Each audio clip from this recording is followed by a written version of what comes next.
বানাবো। দেখেছেন?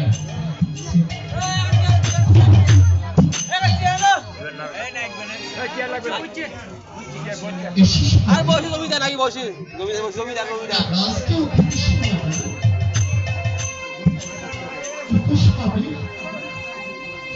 আজকে আপনার এই দেহ যে দেহের আপনার অধিকার সেই দেহ কাজ হবে কেটে সামনে এসেছি। আপনার ক্ষমা করুন।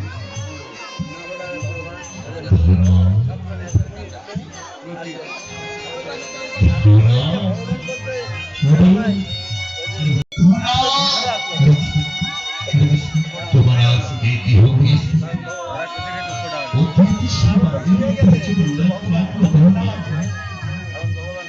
আজ তুমি একটি দেহ কেটে তুমি আছো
তোমার বস্ত্রে আমি রুধির করা দেখছি। তোমার ঘরে আর আমার সীমানো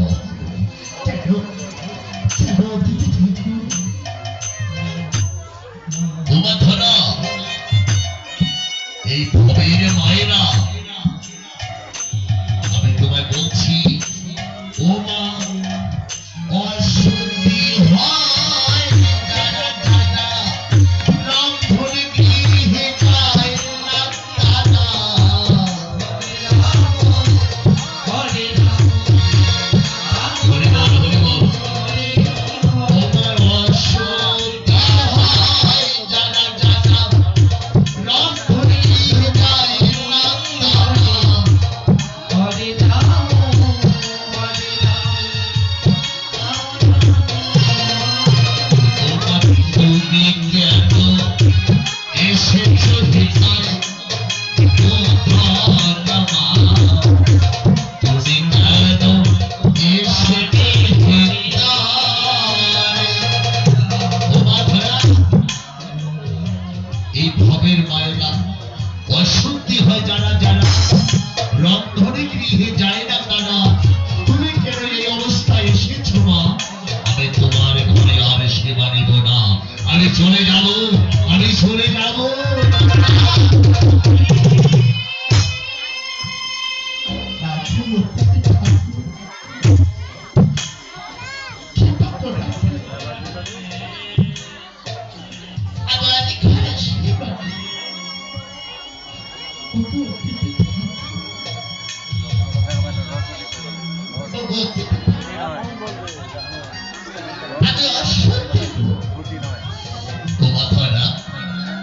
অশুদ্ধি না হলে তোমার বস্ত্রে হেন রুধির ধরা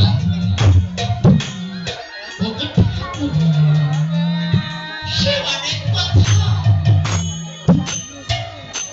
আজ স্বামী গিয়েছিল নগরে ভিক্ষা করতে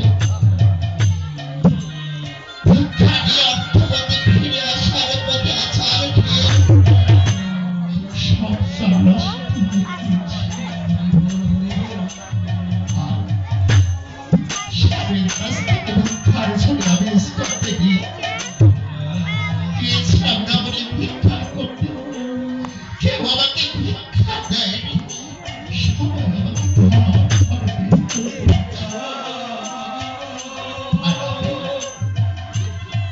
কিন্তু বানিয়ে রেখেছি। আমার একটি স্তর কেটে দিন।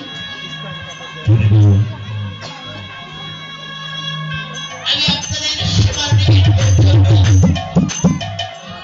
আমি স্যারকে সেবা গ্রহণ করে আপনাদেরকে সেবা দেওয়ার জন্য আয়োজন করেছি। কৃপা করে আপনারা সেবা নেন, আমার সেবা গ্রহণ করুন। দাও মাখনা।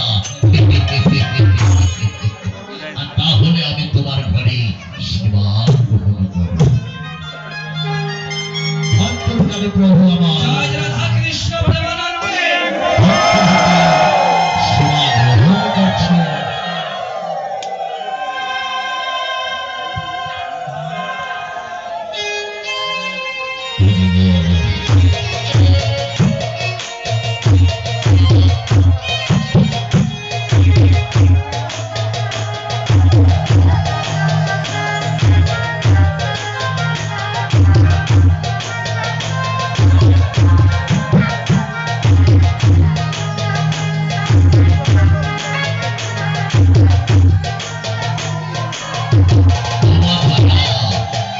আমি তোমার ঘরে আছি সেবা নিয়ে বড় সন্তুষ্ট হলাম।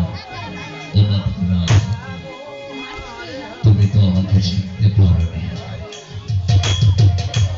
আমি তোমার ঘরে এসেছি, তুমি সারা জীবন তাকে ডেকেছ, সারা জীবনে যার জন্য তুমি কাঁদছ, সে আমি আজ এসেছি তোমার ঘরে সেবা নিতে। সেই সেবা নিয়ে আমি বড় সন্তুষ্ট পেলাম। বলো মাধুরা, তুমি আর কি চাও?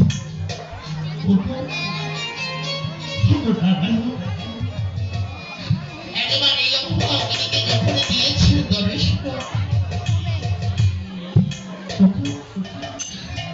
আপনার এই অভাগিনীর সেবা যখন করেছে গ্রহণ, একবার আপনার ভ্রমণ করার বাবাকে গ্রহণ করুন। তথাস্তু মা, আমি তোমাকে আমার ভ্রমণ করার রূপ দর্শনে করার